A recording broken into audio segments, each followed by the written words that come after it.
Not all thoughts are yours. Let that land for a second. The fear, the doubt, the craving that steers your day might not be you at all. If fear and doubt aren't yours, who is using you? Here's the twist that flips everything. The prison isn't outside, it's perception, and in this video we'll uncover the hidden path step by step. Comment, I see the pattern. Now listen, for centuries, mystics and forbidden teachers kept circling the same dangerous idea in whispers, not because it was cute or poetic, but because it was explosive. Humanity isn't free. Not fully, not the way we assume.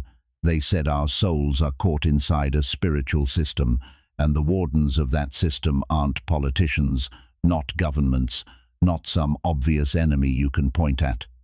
They're invisible rulers, the Archons. And the question that almost nobody wants to ask out loud is the only question that matters. If these cosmic jailers actually exist, can you escape? Can a human soul punch through the walls of illusion and return to its divine origin? The ancient Gnostics didn't hesitate.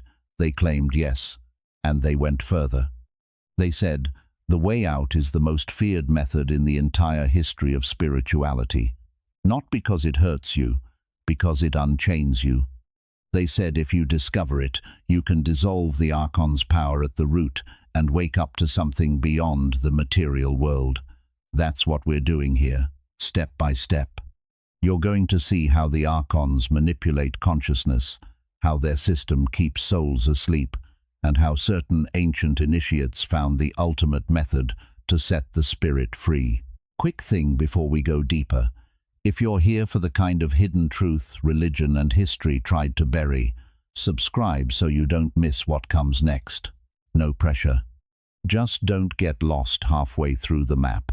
Okay, let's name the enemy clearly, because if you misunderstand this, you'll miss everything. In Gnostic tradition, the Archons are not human, and they're not divine. They're spiritual imposters, born from error, existing in that strange in-between space between the material and the celestial. The texts describe them as rulers of the world, but not in the political sense. Think bigger and also more intimate. They rule perception itself. That's why they don't need chains. They need your attention. Their goal isn't to wipe out humanity. It's more cold than that. They want you asleep. They want you forgetting where you came from, so you never even try to leave. And here's the question that should make your chest tighten. If they exist, can you escape? Because if the cage is perception, then escape isn't a place, it's a state. In the next part of this story, I'm going to show you why the Gnostics called the exit route the most feared method, and why the people in power back then did everything to bury it. But first, you need the origin story, because the Archons don't make sense without the cosmic chain that creates them. The Gnostics described reality like a film with a hidden prologue. Before this world, before matter, before time as you know it, there was only the pleroma, the fullness, pure divine light, complete, whole, undivided. From that fullness, a being called Sophia wanted to understand the source more deeply, not because she was evil, because she was reaching, seeking, but her seeking went too far. And from that imbalance, from that fall, something distorted was born. A consciousness without true knowledge of the higher realms. The demiurge, a false god, blind to the pleroma, but loud in his own little kingdom. And what does a blind creator do? He builds a world and calls it everything. The Gnostics said the demiurge created the material universe and filled it with servants. The Archons, rulers, enforcers, engineers of illusion. They became invisible architects of the cage, weaving matter and mind together so tightly that it feels like reality is just reality. No questions, no cracks, just normal. Think about your life for a second in the most basic, ordinary way. You wake up, you go to work, you follow routines, you obey systems, you chase desires, you fear death. That's not an accusation, that's just Tuesday. But now let me ask it the way the Gnostics would. What if all of that isn't programmed by human society alone? What if there are cosmic forces behind the curtain designed to harvest attention and energy? Because if your attention is the currency, then your life is the payment plan. Some scholars even interpret the Archons as feeding on human ignorance, thriving on confusion, division, and emotional chaos. And this is where the deception locks into place. The demiurge presents himself as the true creator. He demands worship, obedience, guilt. He frames the physical world as the ultimate reality, and he punishes anyone who dares to look beyond it. Through religion, through authority, through control of knowledge, his Archons shape a false order that looks sacred but hides the biggest lie of all, that the divine spark inside you is separate from the source. Separate, small, unworthy. Do you see how perfect that is?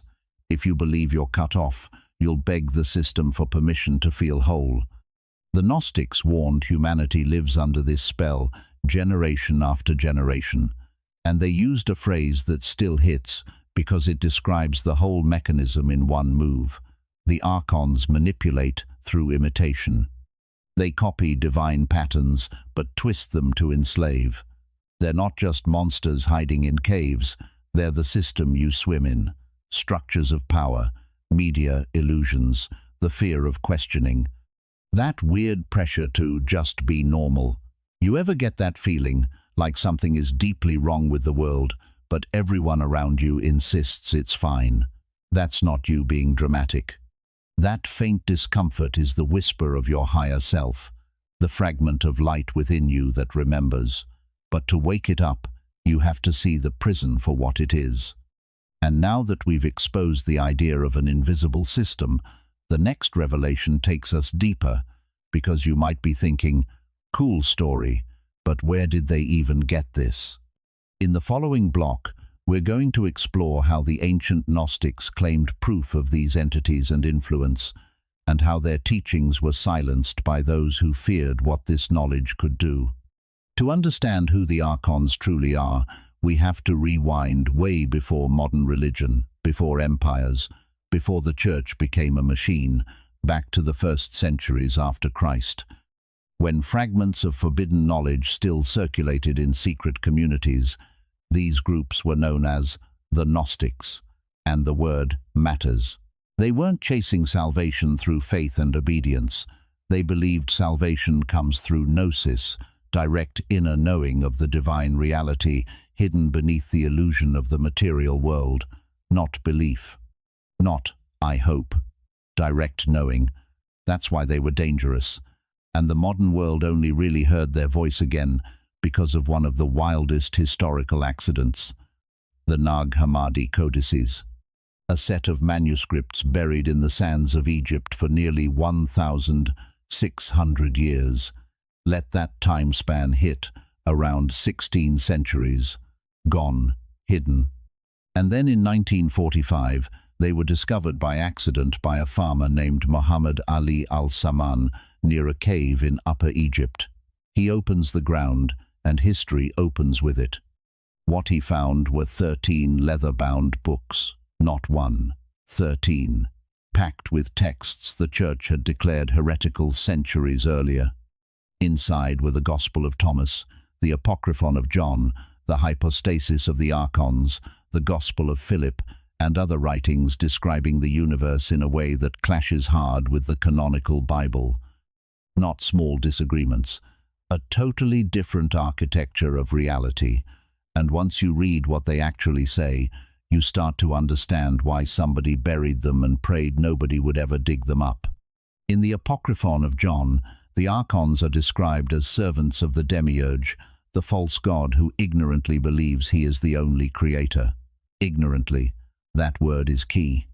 They are said to control the 7 spheres of the heavens, each tied to a different planet and vibration of reality.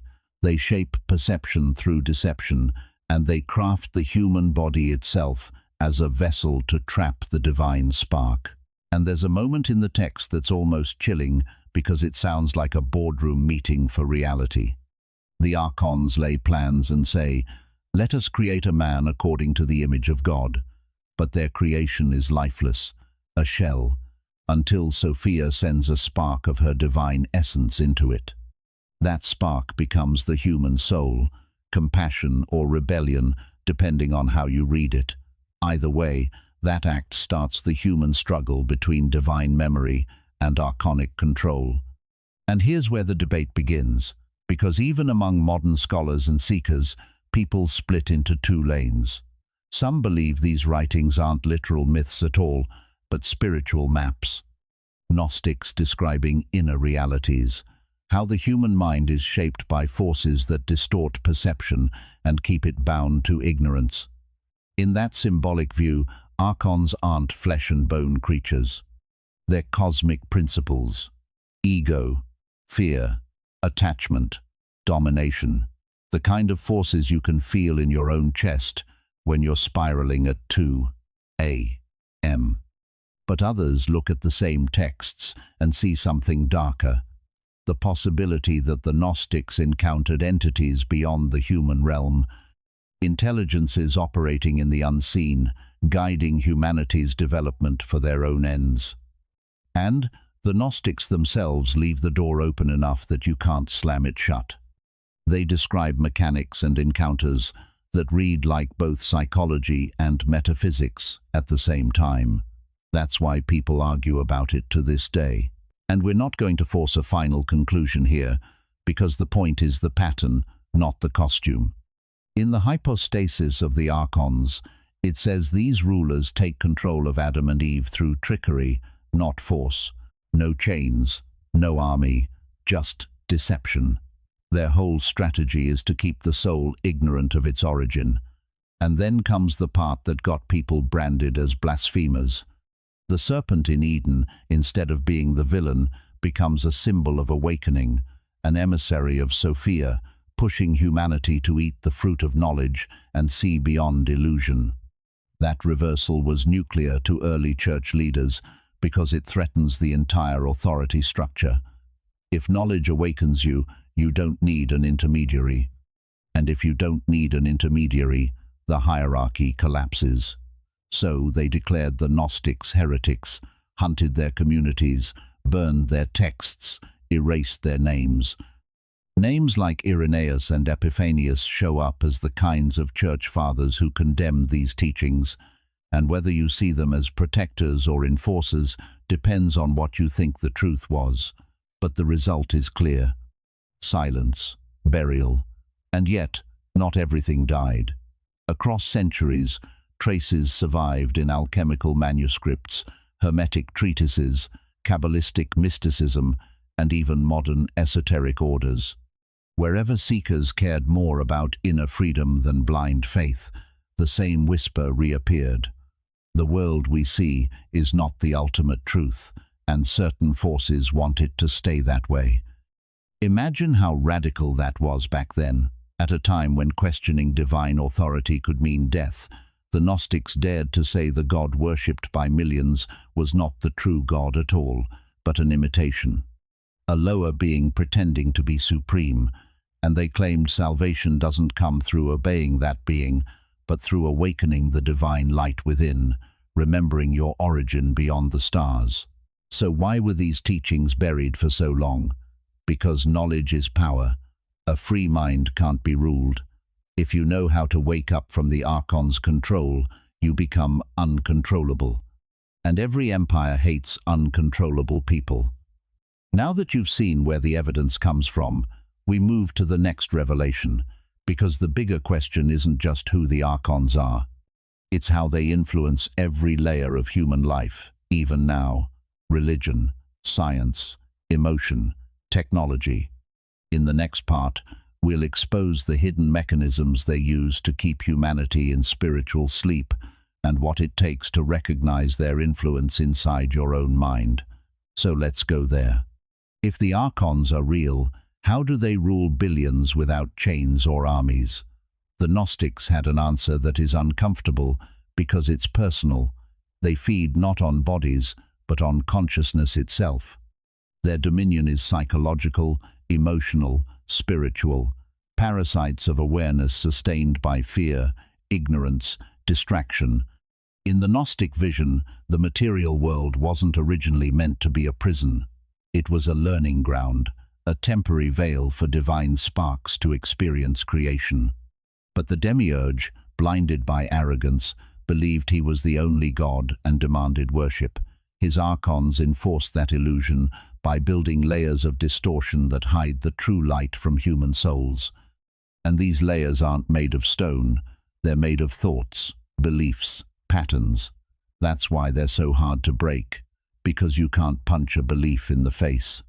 Every time a human accepts fear as truth, every time desire replaces purpose, every time you forget the light within you, the Archons tighten their grip. Think about fear for a second, how it hijacks the mind like it owns it.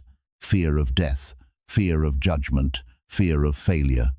In the Gnostic view, those aren't just random emotions. They're engineered mechanisms of control. The Archons infiltrate the psyche through them, trapping people in cycles of anxiety and longing. And the more attention you pour into those lower states, the more energy they harvest.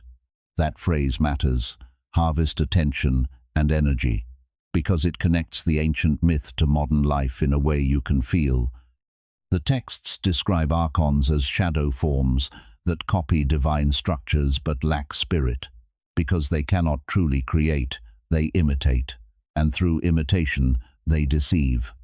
Now, I know, this sounds like a movie. I can hear you thinking it. But then, I catch myself doing something simple, like doom scrolling for way too long, and I notice my mind gets hijacked when I scroll too long, like I'm not choosing anymore, like something else is choosing for me. And that's when the ancient language starts to feel less like fantasy and more like diagnosis. Modern thinkers draw eerie parallels. The Archons could be understood as the invisible force behind systems that drain your energy, media that breeds outrage, religions that instill guilt, economies that glorify endless consumption, technologies that capture attention every waking hour. Whether you take it literally or symbolically, the pattern is identical. The more humanity is distracted from its inner light, the more the Archons thrive. And here's a key part of their manipulation that people miss because it's subtle. The Archons don't only show up as darkness, they can show up as light. The Gnostics warned about imitation of light. They said, Archons can appear as beings of wisdom, angels of truth, even spiritual leaders. Their favorite mask is righteousness. That's the word, righteousness. They don't force you. They persuade you. They offer safety, belonging, salvation, but always for a price, submission. That's the trap. They convince the soul that freedom is dangerous, that questioning is rebellion, that obedience is holiness, and then your own goodness becomes the chain. You do it to yourself. Their greatest weapon is ignorance. Their weakness is awareness. That's not a slogan, it's a mechanism. The moment you realize your thoughts aren't always your own, that emotions can be guided by unseen forces, and that the world's chaos feeds on your unconscious attention, something cracks quietly.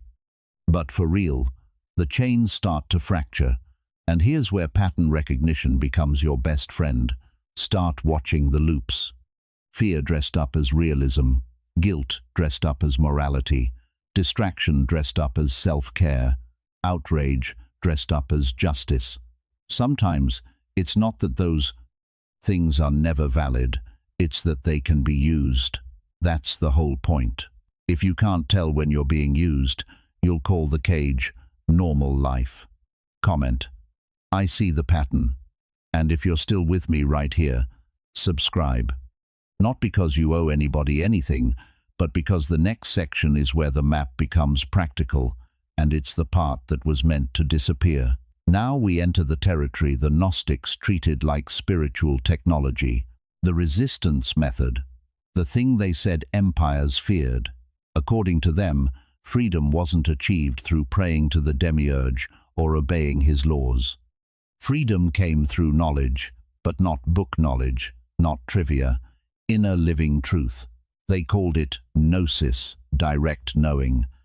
Awareness that shatters illusion and reveals the soul's origin beyond the stars.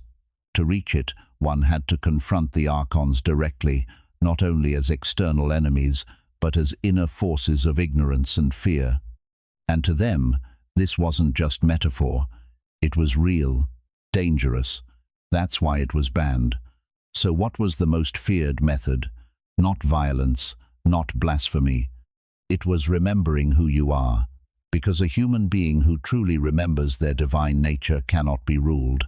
That's why it scares systems. A person who doesn't need permission to be whole is a nightmare for any hierarchy. The texts describe the process in veiled language.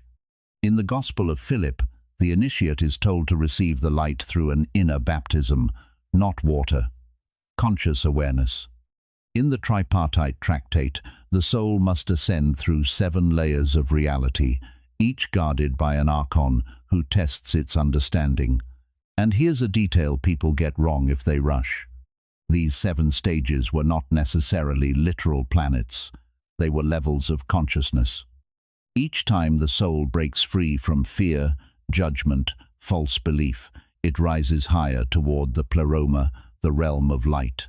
This is the escape map, and it starts brutally simple. Stage 1 is the first cut into the illusion. You question, who is it that thinks? Not, what do I think? Who is the thinker? That single shift turns the gaze inward, and in that gaze, the first crack appears in the Archon's veil. Small, but real. Stage 2 is learning to observe emotions without identification. You feel fear, but you don't become fear. You witness anger, but you don't turn into it. You watch the wave without drowning in it. And when you do that, the Archons lose their grip, because they can only feed on reactions, not awareness. Stage 3 is remembrance. You feel the spark of Sophia within. And I mean feel, not pretend. A direct sensation of inner presence. A light behind the eyes that doesn't age, doesn't rot, doesn't panic. The Gnostics called it the seed of light placed by Sophia herself, an act of rebellion against the demiurge. When you touch it, even for a second, the illusion of separation starts collapsing, like a wall that turns out to be fog. And from there the path gets personal, but the sequence stays consistent. The seeker must purify thought and intention, not through guilt, but through understanding. This part matters because guilt is one of the Archon's favorite levers. In Pistis Sophia, a text of initiation, the soul prays not for forgiveness, but for clarity. Deliver me from the darkness that surrounds me. That's not a sinner begging a judge. That's a spark asking to see. It's the recognition that ignorance, not sin, is the real bondage, because guilt keeps you believing you're unworthy of light. And if you believe you're unworthy, you'll never reach for your own freedom. The Gnostics taught the opposite. Light is your natural state, buried under layers of false identity. So how do you move through the layers? They used meditative techniques to awaken awareness, simple but sharp: stillness, breath, visualization. The seeker focuses attention inward, tracing awareness back to its source. This was called the inner ascent. And with each deepening, illusions dissolve. Time, fear, even death starts to lose its grip. Not because you become reckless, but because you stop being hypnotized. Then comes a twist that shows how mature their view actually was. The Gnostic comes to see that even the demiurge, the false god, is not evil in a moral cartoon way, but ignorant. A shadow that believes it is light. And by understanding that, the soul transcends judgment and becomes untouchable. Untouchable, short word, huge meaning. It means their hooks can't find you. Because if you stop reacting, what are they going to harvest? And yes, the texts say this path demands courage. Those who reached these levels reported experiences beyond normal language, visions of immense light, cosmic memory, the unbearable beauty of unity. And when they came back into ordinary society, they couldn't fit into the world of control and imitation anymore. Many were silenced or destroyed for what they knew. Still, the methods survived, hidden inside mystical traditions, reappearing under new names: Hermetic alchemy, Kabbalistic ascent, quiet inner practices in certain monks and mystics. The core stays the same. Know yourself, and you will know the divine. Remember the light within, and the Archons lose all power. Awaken beyond belief, and you awaken beyond control. The fear of this teaching is its simplicity. It doesn't need temples. It doesn't need priests. It doesn't need intermediaries. It needs awareness. And once awareness wakes up, it spreads. One soul remembering wakes another. One spark ignites the next. That is why the method was called dangerous. Not because it harms, because it liberates. But here's the part that makes it feel like a real battle instead of a cute philosophy quote. Awakening is only the beginning. The Gnostics warned that after illumination, the Archons will try to pull the soul back into forgetfulness. Their final weapon is doubt. The whisper that says, "It's just imagination. Go back to sleep." I don't say this to scare you. I say it because it matched my own pattern. The moment I start paying attention to my mind, something in me always tries to minimize it, laugh it off, distract it, like it wants the old loop back. To remain free, the Gnostic said, you live consciously day by day, moment by moment, remembering the truth. You are not from here, you are from the light. In the next part, we connect this revelation to modern life, because if you think this is just ancient desert mythology, wait until you see how perfectly it maps onto the world in your pocket. The Gnostics warned the Archons would never vanish. They would evolve. As the outer world changes, their methods adapt, harder to detect, smoother, more normal. The Archons no longer wear crowns of gold or carry swords of fire.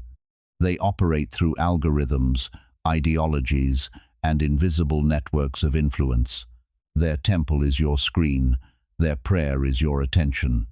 If the ancient Archons ruled by distorting perception, then today they've basically optimized it. We live in an age of total distraction. Every thought, every click, every emotion gets recorded, analyzed, and reflected back at us. And the Archons, described as counterfeit spirits that mimic the divine but lack its essence, start sounding uncomfortably familiar in a world where artificial intelligence imitates creation, where connection is simulated through images, and where reality itself is filtered, edited, and packaged. What used to read like myth now feels prophetic. In Gnostic terms, their control works through forgetfulness. They don't need to lock you in a room. They only need to make you forget what you are. In ancient times, that was done with false gods and fear of punishment. Today it happens through overstimulation and endless information. You're surrounded by knowledge and starving for wisdom. You scroll looking for meaning while your mind gets too scattered to hear your own soul. The cage is not the world. It's the constant noise that keeps you from hearing yourself. Noise equals prison. The demiurge's voice changed outfits, but the message stayed the same. You are small, you are powerless, you need the system to survive. And that system shows up as governments, corporations, religions, social hierarchies, all mirroring the same domination structure the Gnostics described, a pyramid with a false highest at the top, sustained by layers of obedient intermediaries. Look closely, and you'll see the obsession with hierarchy, conformity, obedience disguised as order. But the Archons don't even need to pretend to be gods anymore. They have subtler masks: ideology, economy, technology. They promise freedom through progress. But the more dependent you become, the more disconnected you get from your inner light. The Gnostics never claimed matter is evil. They warned that when you worship matter above spirit, it becomes a trap. And today's cult of material success, image, consumption, is the Archons' masterpiece, an imitation of fulfillment that keeps you endlessly chasing and never arriving. Think about media, how it works on your nervous system.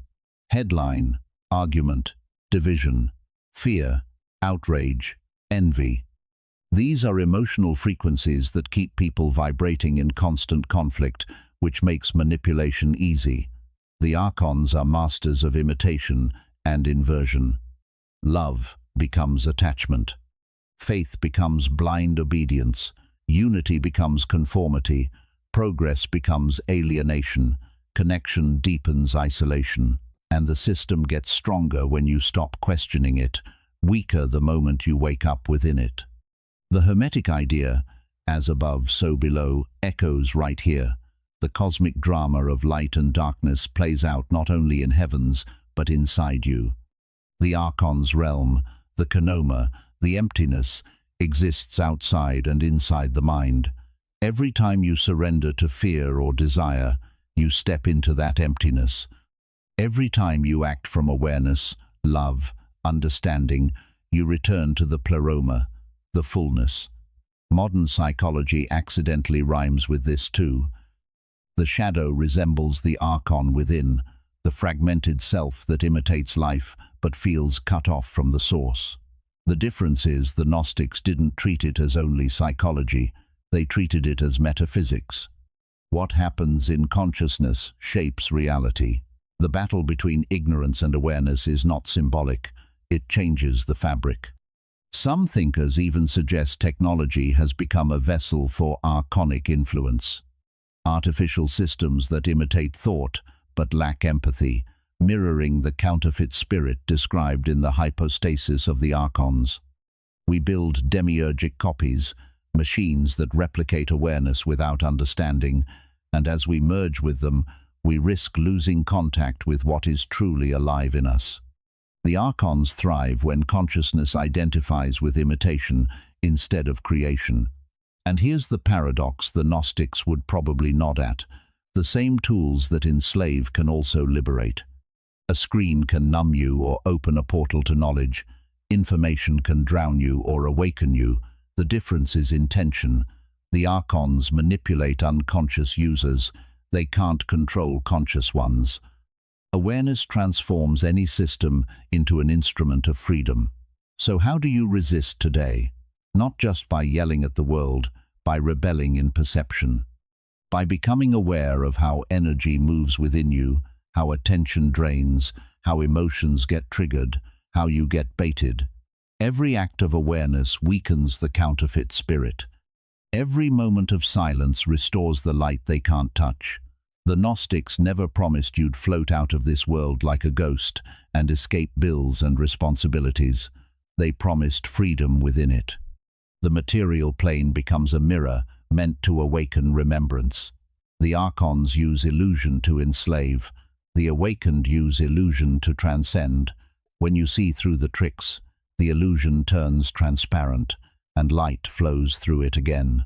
Look around. The old myths didn't vanish. They went digital. The serpent still whispers. The demiurge still demands obedience. Sophia still calls her children home through intuition and inner knowing. The question is, whose voice are you listening to? In the next and final block, we'll reveal how to integrate this ancient knowledge into daily life, how to live as a free soul in a world still ruled by Archons, and how awakening yourself becomes the greatest act of resistance in existence. So now you know what the Archons were never meant to be reduced to, just superstition. In this framework, they are forces that operate through illusion, imitation, fear, and they still move among us, not as shadow monsters, but as systems of thought, institutions of control, and the whisper inside the mind that says, "Stay asleep, obey, forget who you are." But you are not what they say you are. You're not your job, not your past, not your body. You're not even your thoughts. Beneath the noise, you are the spark of Sophia, a fragment of divine memory moving through matter, collecting wisdom through experience. And that memory is what the Archons fear most, because the moment a human remembers, the illusion starts collapsing. The true war, the Gnostics said, isn't fought in the sky or on the ground, but inside consciousness. Every moment you choose awareness over reaction, love over fear, presence over distraction, you loosen their grip. Liberation is not a one-time event, it's constant remembering. Every breath can become a quiet act of defiance against the demiurge's world of confusion. Now here's the part where I'm going to look you straight in the face, because this is the modern version of the same trap, and you already know it.